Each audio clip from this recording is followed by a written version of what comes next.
Aline Bourrel. Alors, je travaille à Créa École Consumer Finance, à Roubaix. Donc, je travaille à CACN, donc Créa École Consumer Finance. Donc, c'est un groupe qui appartient au groupe Crédit Agricole. C'est présent dans 17 pays en Europe et aussi au Maroc et en Chine. Donc, on travaille aussi pour différents partenaires. Notre marque propre en France, c'est Sofinco. Donc, moi, je travaille pour le pilotage de la direction du recouvrement. Donc on a plusieurs missions, faire le suivi d'activité, regarder les performances tous les mois au fur et à mesure. Et on va aussi faire des études qui vont amener suite à faire un modèle pour essayer de prévoir et d'améliorer les performances dans les mois à venir. Là, par exemple, on va faire des modèles pour savoir quel client appeler au bon moment, par exemple s'il a du retard. Par exemple, au marketing, on va faire la même chose pour essayer de contacter un client pour essayer de vendre un crédit. Donc, par exemple, certains seront plus appétents à réagir à un email ou un appel. Donc, on essaie de vraiment s'adapter au client. Donc, on fait vraiment le lien entre nous, la partie digitale, data, et on n'oublie pas le client qui va être au centre de notre travail. Et on essaie toujours d'agir pour qu'il soit le plus satisfait possible de CACF. Donc, c'est ça votre slogan, là, 100% digital, 100% humain, 100% CACF. Oui. Et qu'est-ce que vous faites exactement par rapport à ça, en particulier le 100% humain par exemple?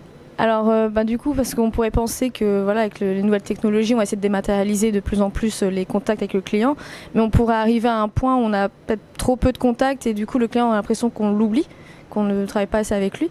Donc c'est pour ça qu'on a essayé de ramener l'humain aussi au centre de notre stratégie, pour laisser un lien humain entre les gens. Pas tout transformer en digital. Pas que se parler par mail. Ou quoi. Comme toute grande boîte, on essaye de faire des bénéfices, mais comme d'autres boîtes vont essayer aussi. C'est juste que nous, c'est par l'intermédiaire de vendre un crédit, mais on est là à la base pour aider un client qui est dans un moment difficile et qui a parfois besoin d'argent. Mais au final, ça représente qu'une petite partie de nos clients, heureusement. Mais donc cette image qu'on pourrait l'impression que tous les clients sont surendettés, c'est pas forcément la vraie image. En plus, ce surendettement en France baisse, donc on est là à la base pour le client. On n'est pas là contre le client. Et oui, voilà, il y a justement, on fait aussi des modèles pour essayer de le prédire, pour justement essayer d'anticiper le fait qu'il pourrait tomber au surendettement, et donc on va essayer d'aider le client, on va l'appeler en amont, trouver une solution. Donc justement on essaie de tout pour éviter d'en arriver là. Donc, et c'est là aussi qu'intervient la donnée. Nous aussi on peut faire des modèles là-dessus. Donc on fait vraiment nos modèles pour le client au final.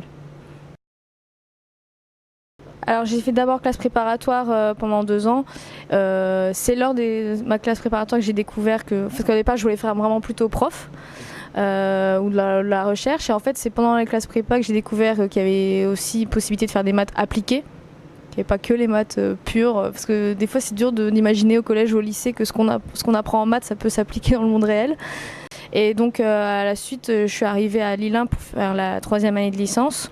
Parce que j'avais déjà repéré le master ISN derrière. Donc c'est pour ça que j'ai choisi aussi Lille 1 après ma classe prépa. Les écoles où j'avais été acceptée, c'était surtout où il y avait de la physique. Et comme là par contre, j'avais fermé plutôt la porte sur le domaine physique. Donc j'ai changé, du coup je suis pas partie en école d'ingénieur parce que je voulais vraiment faire plutôt le côté très maths. Et aussi là, un peu d'informatique.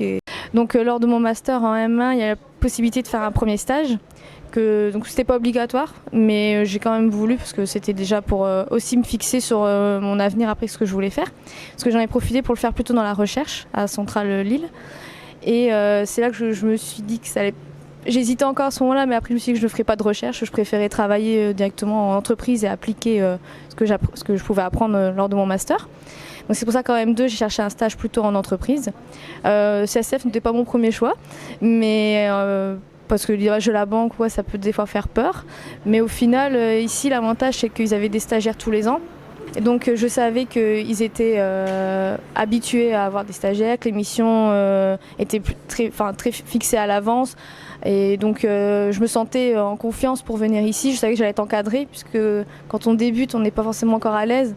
À l'école, je me débrouillais très bien, mais je ne savais pas comment l'entreprise allait pouvoir ça allait se transformer en entreprise quand.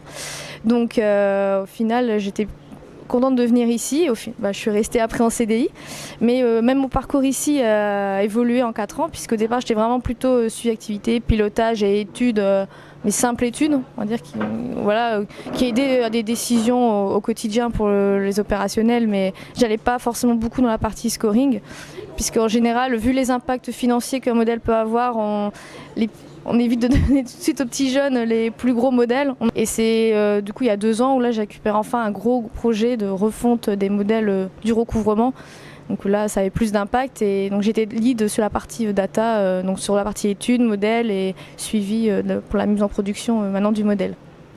Au moins on se sent plus en confiance en ayant fait des petits modèles avant, se tester, ou des fois aider les gens qui eux étaient déjà reconnus comme data scientists dans la boîte pour regarder derrière dans l'ombre comment ça fonctionne. Et après le jour où c'est nous le lead, là au moins on est plus à l'aise, on a confiance parce qu'il faut... Quand on présente à la direction un modèle, il ne faut pas douter une seule seconde vu les impacts de ce qu'on a fait. Je ne suis pas pure data scientist dans le sens où je ne fais pas des modèles du matin au soir. En fait, c'est un peu un croisement entre data analyst et data scientist parce que c'est ce que j'aime bien justement dans ma mission, c'est que je fais les études en amont du modèle pour savoir quoi modéliser, ce qui s'est pu se passer, qu'est-ce qui pourrait être intéressant à regarder. Après, je fais le modèle en tant que tel et j'accompagne après les opérationnels à le comprendre, l'interpréter, puisque par contre, c'est pas leur corps de métier principal, les mathématiques.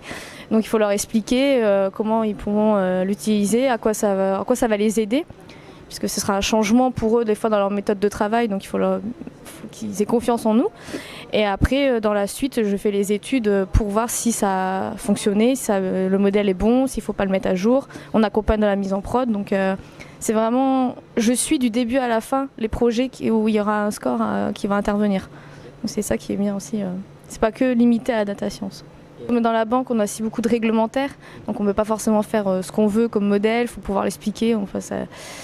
Forcément validé par l'audit. Donc aujourd'hui, ça évolue quand même. On n'est plus limité par exemple à la régression logistique comme on pourrait l'imaginer. On peut commencer à faire. Il y a des scores à big data qui sont en train de, ce qu'on appelle scores big data, qui vont être mis en production par exemple sur la partie fraude ou autre. Donc ça évolue quand même, mais. C'est intéressant.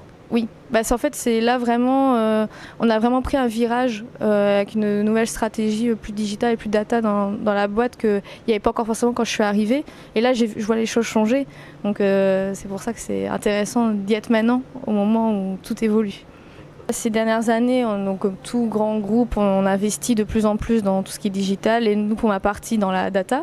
Donc on met en place des nouvelles technologies. Donc, on a aussi investi sur ce qu'on appelle le Data Lake, donc un nouveau espace de stockage de toutes nos données, qui nous permettra de travailler plus rapidement et avec de nouveaux outils.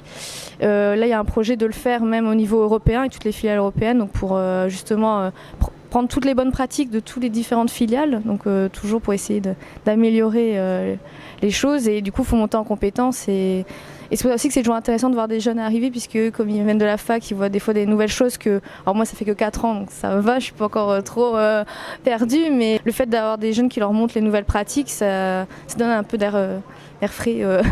Et voilà, donc.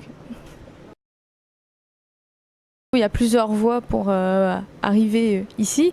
Donc il y a par exemple comme moi lorsque j'ai fait mon stage de fin d'études, en sachant qu'ils ne prennent pas forcément que des profils Bac plus 5. Parfois il y a d'autres formations, des Bac plus 3 ou école d'ingénieurs qui peuvent faire stage ou alternance. Il y a aussi beaucoup d'alternance ici. Donc tous les ans, on en a beaucoup. Et justement, comme on passe beaucoup de temps à les former, surtout au début, on essaie que ce soit un investissement à long terme. Donc en général, après une alternance, on essaie de proposer au maximum un poste, donc soit dans la même équipe, soit dans un autre service qui fera le même métier, puisque mon métier est présent soit au marketing, au risque, à l'octroi. On a plusieurs possibilités d'obtenir un emploi. Et après, il y a aussi par la suite, on n'est pas obligé de commencer tout de suite sa carrière dans la banque. C'est toujours intéressant aussi de voir quelqu'un qui a passé des fois un autre parcours. On a des gens qui ont pu travailler dans des boîtes qui n'ont rien à voir avec la banque avant. Et justement, comme on a joué l'image de la banque un peu lent, c'est un peu dur à bouger. Justement, le fait qu'il y ait des gens, ils ont vu de l'externe, ils peuvent donner quelques idées et dire voilà ce qui se fait en externe. C'est toujours aussi intéressant de voir un autre point de vue que les gens qui ont fait toute leur carrière ici, que forcément on n'a pas le même recul. Super, merci beaucoup. Merci.